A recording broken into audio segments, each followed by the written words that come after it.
Millions of buyers are sitting on the real estate fence because they're waiting for the market to turn their way. But at the end of the day, you're ready to buy a house when you're ready to buy a house. When your walls are closing in on your growing family, or when the house is too big because your kids have moved out. When you're sick of paying someone else's mortgage, or when it's time to retire somewhere new. Buyers can't wait for a market shift. They need a clear path forward and wisdom from real people. That's where How to Buy comes in. You'll join me, Leo Ansoliaga, as we hear how to buy stories and advice from real buyers and the professionals who help them along the way in mortgage, real estate, insurance, financial planning, contracting, appraisal, and so much more. Now, let's jump into today's episode. Today, I'm joined by Atricia Roberts, Chief Operating Officer and Partner at Curo Private Wealth. Atricia is passionate about comprehensive financial planning and takes a holistic approach as a financial advisor, integrating mortgage decisions with estate planning, tax strategies, and wealth building. Today, she also shares why personal advice beats social media tips every single time. Let's get into it. Well, what a treat it is to have Atricia on our podcast, one of the premier financial planners and advisors in the DC metropolitan area. Someone that I've not only learned so much from, but ultimately, someone that I've learned to respect over our last few months and years that we've known each other. Atricia, you're accustomed to this platform. You have your own podcast that you obviously host. Thank you so much for joining ours. Thank you for having me, and thank you for joining ours. For all the viewers and listeners, Leo was one of our early guests on the Living Richly with Curo pod. So always a pleasure to return the favor. Amazing. Well, Atricia, so you and I have had so many great conversations, regarding planning, regarding finances, a little bit of golf. You're an avid golfer, right? And some good food. But, what I found so intriguing about you was your story, right? Now, nobody wakes up on a Saturday morning and says, I'm going to go and become a financial planner, right? There's obviously certain things that have transpired in their lives that have led them to this place. So before we get started, can you maybe talk a little bit about how did you land in this industry, that perhaps most people don't know? Absolutely. And oddly enough, you're saying nobody wakes up. I didn't even go to college with a plan to be in this business. So I am originally from Savannah, Georgia. I grew up in the Deep South. I've been here in the DC metro area for almost 12 years now. So it feels like home. But when I went to school at Florida State, being a Georgia girl, my dream was to work for Coca-Cola. I always have been fascinated, intrigued by culture, language, food from different places, the things that make us who we are as people. And so when I went to Florida State, I was like, okay, I want to work for Coke, but I think I want to do it internationally. I don't want to work in Atlanta, right? I grew up in Savannah, Georgia. I want to work in Latin America. So I majored in multinational business operations and I minored in Spanish. I thought it was important that I speak the language, obviously. So studied abroad in Costa Rica, really tried to get really good at my Spanish, and that was the goal. And then life hit. So and I'll keep this part of my story short, but I've experienced some tremendous loss as a young person. I've lost both my parents, but my father died the year after I graduated from college and required me to stay stateside to help take care of my sister. And so then I had to pivot. My entire plan for what my career was going to look like now had to be different. So I'd been recruited by what was at the time American Express Financial Advisors, what we know as Ameriprise now, into their financial advisor program. I had experience in financial services, like being a bank teller was my summer job in college, a seasonal teller at SunTrust. So I was comfortable with the numbers, comfortable with financial services. I figured, hey, I could do this. So I started the process there, but eventually finished the process in Savannah with Merrill Lynch after moving back. And a lot of it was motivated not just by needing a job, right, which was a big part of it at that point, being a young person and having a lot of responsibility, but also because I knew the experience that my father had working with a financial advisor. After my mom passed, I realized that a lot of the decisions he made with that advisor impacted me, benefited me, continue to benefit and impact me to this day. And we're now talking about, almost 30 years later here. So I was like, I can do that work, right? I want to do good work that helps people, that helps changes their lives for the better. And it didn't hurt that you could also earn a good living doing it, right? So I was like, okay, we can make this is the best of both worlds. Um, but my experience with Merrill Lynch was challenging to say the least. I started in that program fall of '05. And so I was there sort of during the undoing of the great financial crisis, if any of the listeners are old enough to remember, back to what '07, '08, '09 was like. And I told myself at that point, I'm out of here. I'm out of this business. I don't want to do it anymore. It is the worst. Like I was physically becoming ill because of the stress and anxiety. Mm. So completely pivoted, went back to school, got a master's in communications, worked in nonprofit for several years.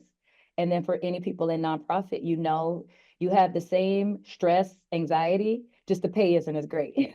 That's So, true. right. So then it's like, okay, let's figure out how we meet in the middle. So I went back into financial services on the bank side. And at the bank is where I met the founder of the firm that I would eventually come to inherit. And he was the one who sort of pulled me back into this business, having no idea that I had done this work before, which I thought was a sign. I'm into manifestations and signs and, the universe or God or whatever your higher being is speaking to you and directing you. And it felt like clear direction. So Mm. I came back into the business, and the experience has been over the last decade completely different than what my Merrill experience has been. And it's given me the opportunity to actually make an imprint on what wealth management, what financial planning can look like, and who it can serve. And that part drives me passionately every day. Wow. That's a mic drop, I think. Should we just close it out here? We could, you know what? We're done. Put a pin on it. I mean, what talk about inspiration, right?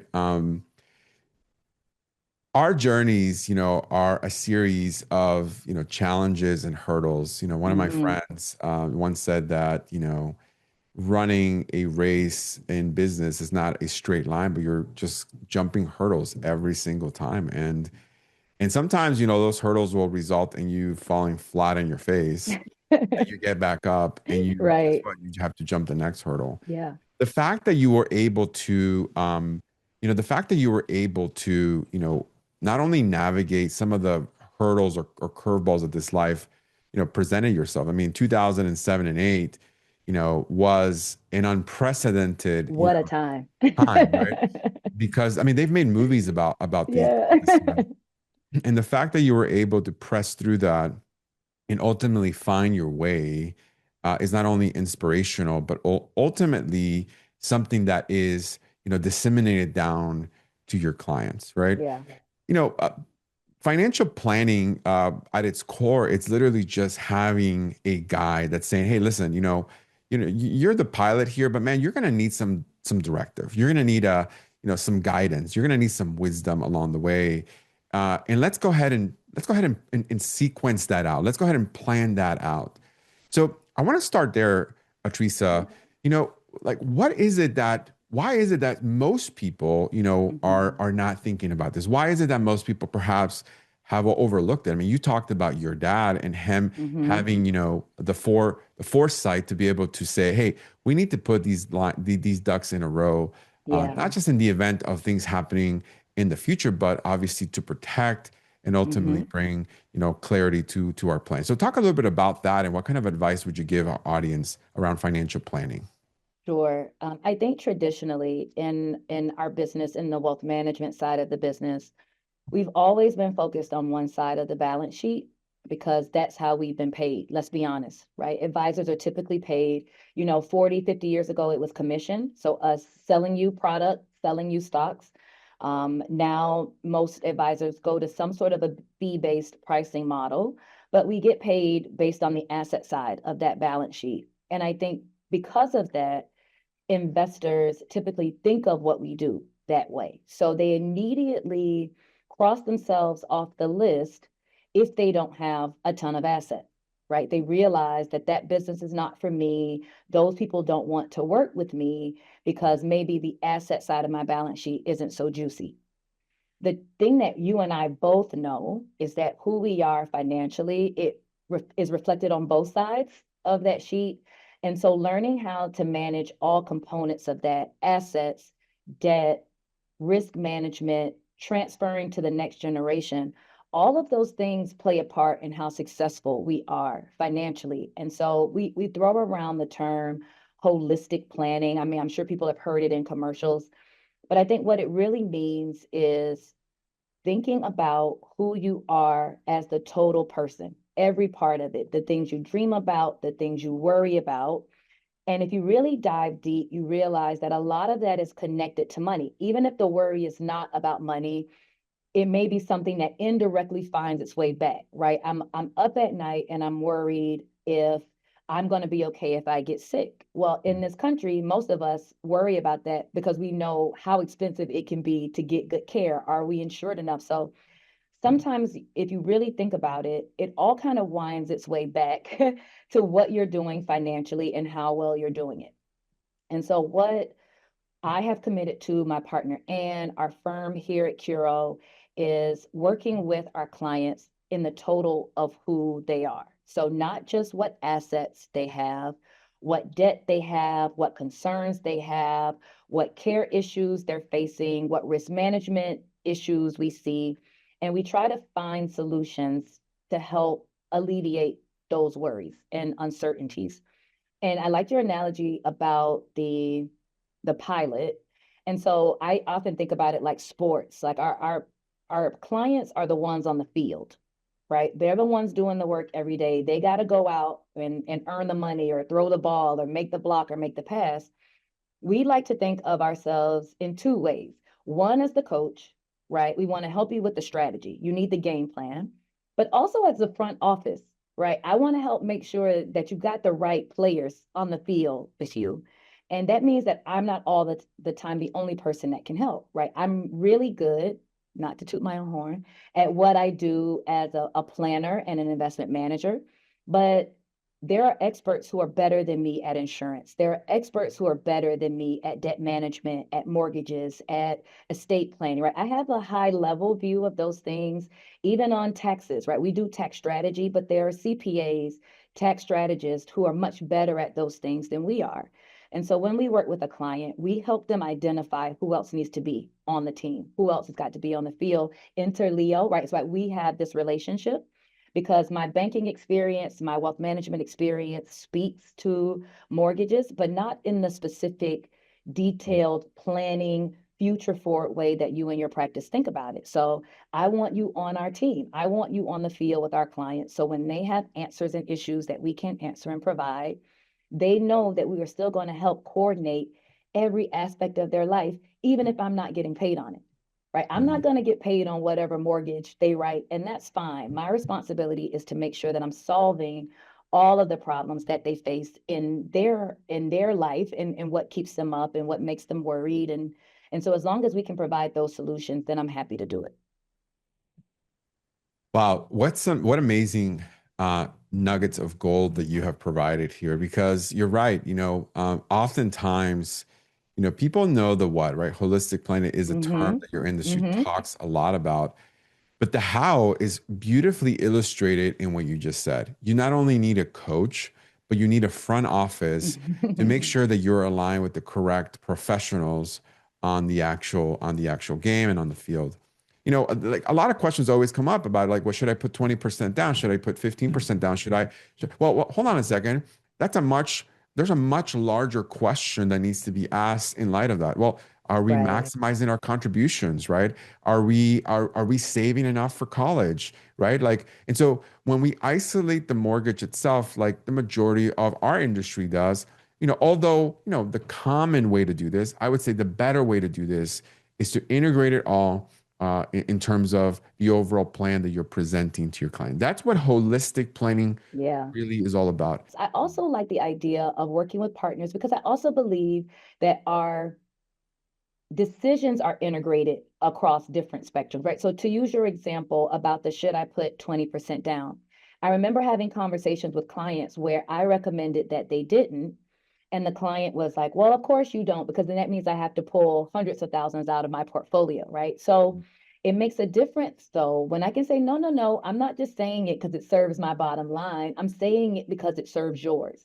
And to be able to illustrate that not only in their plan, but with a partner who is an expert, who's third party, not affiliated, doesn't get paid the way I get paid or because I get paid, to Mhm. be able to chime in and to provide that same sort of a coaching and that same sort of a strategy, it also ensures to the client that we're all working together for their good and not our own individually. Yeah, what a great point because I think that if done well, your industry, specifically your practice, values LTV or the lifetime value of a Yes. client better than most industries are out there. One of the things that I always say to our clients is this, right? We have this thing called the 10, 40, 50 value formula, right? 10% of what people, or 90% of what people talk about in our industry is usually the during, right? During the Mm-hmm. transaction. What happens, when you get a mortgage, you're going to go to closing, you're going to get a great rate, et cetera. In other words, we're going to do our job, right? To essentially Right. get you a mortgage. Well, in the value model, that really only accounts for about 10% of value to the actual consumer, right? Mm-hmm. 40% of our value comes in the before, in the preparation. We talk a lot about the last mile strategy with our clients. Like, we want to make sure that our clients are the most prepared borrowers in whatever decision they decide to go in, right? Yeah. But 50% of that value comes in the after, right? What happens after, right? Like in our industry, unlike yours, right? Our industry, I mean, once the transaction's over, the majority of the lenders are just going to drop you. They're going to say, "Hey, They we'll never call want to think about you again, exactly. We'll right? call you. You don't need to call us. We'll call you when rates come down, right?" Right. And in lieu of me, putting a sign with my face on it on 495, right? Or a billboard, right? We've invested deeply into our client engagement partners, in part because I learned this from your industry, from your practice, Mm-hmm. from your, talk about LTV because that's what you're talking about. You're essentially taking care of your clients well beyond just the advice you're giving them. You're becoming available to them, and not just on questions regarding the investments, but other aspects of the actual value. So talk a little bit about that because I think if we can expand on that, that would Yeah. really give some clarity here. Yeah. It's so when we talk about LTV or long-term value, I learned a long time ago in this business that going the extra mile for a client, even if it doesn't serve you in the short term, that they're never going to forget those moments. They're never going to forget how much you did for them. They're never going to forget the problem you solved for them or helped them to solve, even if you didn't do it yourself. And so we try to focus on that level of service, going deeper in the planning, right? Talking about the things. I even tell my clients, even if you're not sure if it's something I can help you with, ask me anyway, Mm, right? Because it's my job to direct you, to point you in the right direction. My dad would say growing up, a smart man doesn't always know the answers, he knows where to find them, right? So I want you to reach out. I'm going to help you find the answer. So I had a client reach out. I mean, I know we've talked about how Medicare premiums are calculated, but I'm not sure which plans I should be signed up for. Is that something you do? Not specifically, but I know a guy, right? I mhm. know a Medicare specialist who we work with, who we trust, who can help you. And so when clients know that they can turn to you, even if they're not really sure if it's something you do or understand, and that you're going to go the mile to help them find the solution, those are experiences and moments that they're not going to forget. Not only are they going to stay with you, they're going to tell their friends about you. They're going to tell their neighbors about you. They're going to have conversations after church or at dinner or in the group chat. And they're going to know people who had similar problems, similar issues. And they're going to remember, Atricia helped me solve that. Let me give you her phone number. Let me give you.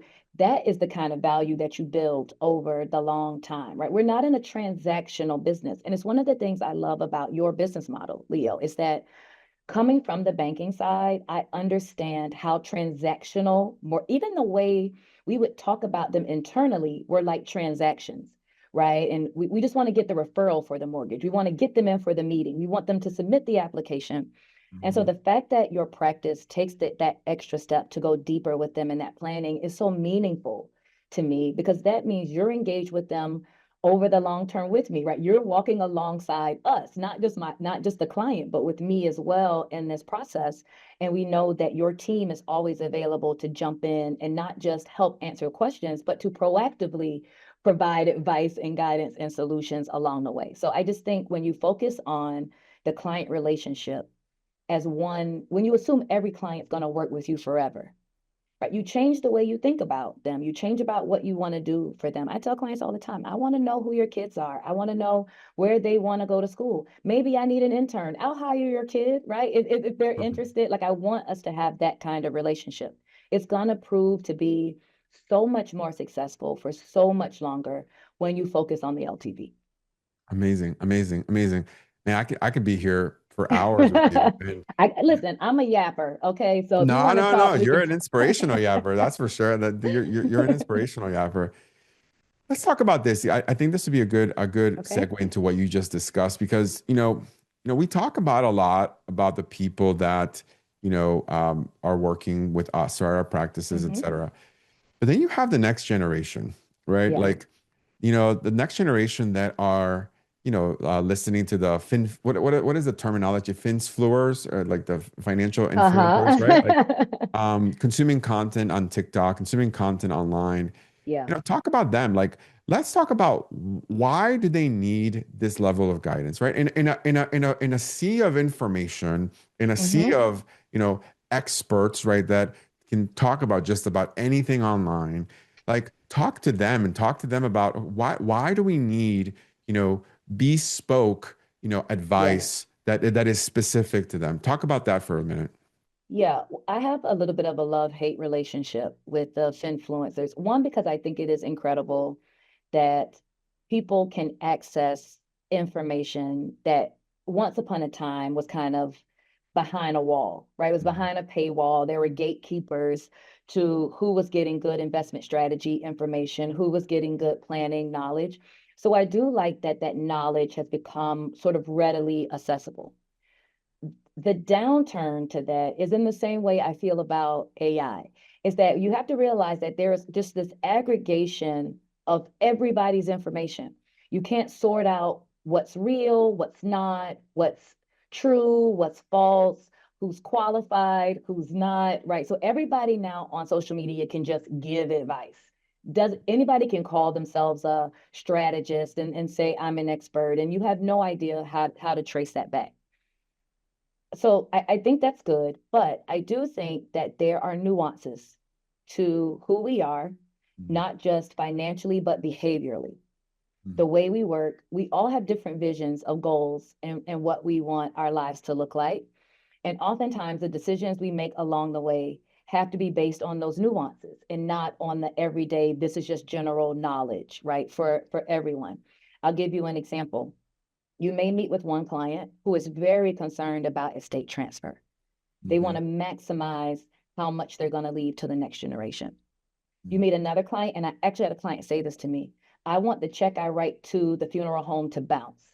Right? They want to spend every penny that they've worked to accumulate. So when you have two very different end games, the decisions you make along the path are going to look very different. And so when you're just taking sort of this generalized knowledge and trying to apply it to your nuanced life, right? Your nuanced financial goals, your nuanced decisions, I think sometimes there are things that you miss. Well, I'll close it out with this. Mhm. You said something interesting that reminded me of a quote of someone that I've learned to respect over years. He said that your net worth is always tied to your network, right? The Mhm. people that you have around you are the people that are going to over time, you know, increase the actual value that you bring to this world, but most importantly, the gift that you bring to this world. And it's been such an amazing gift to be able to have met, both you and Anne, because you have absolutely enriched my life and in our friendship. And I'm super, super glad that you were a part of our podcast today. Wow. Thanks so Atricia, much. how can people get a hold of you? Where can they find you? Yeah, so we already mentioned Ann and I do a podcast. It's Living Richly with Curo, Curo, and you can find that on all the major podcasting platforms.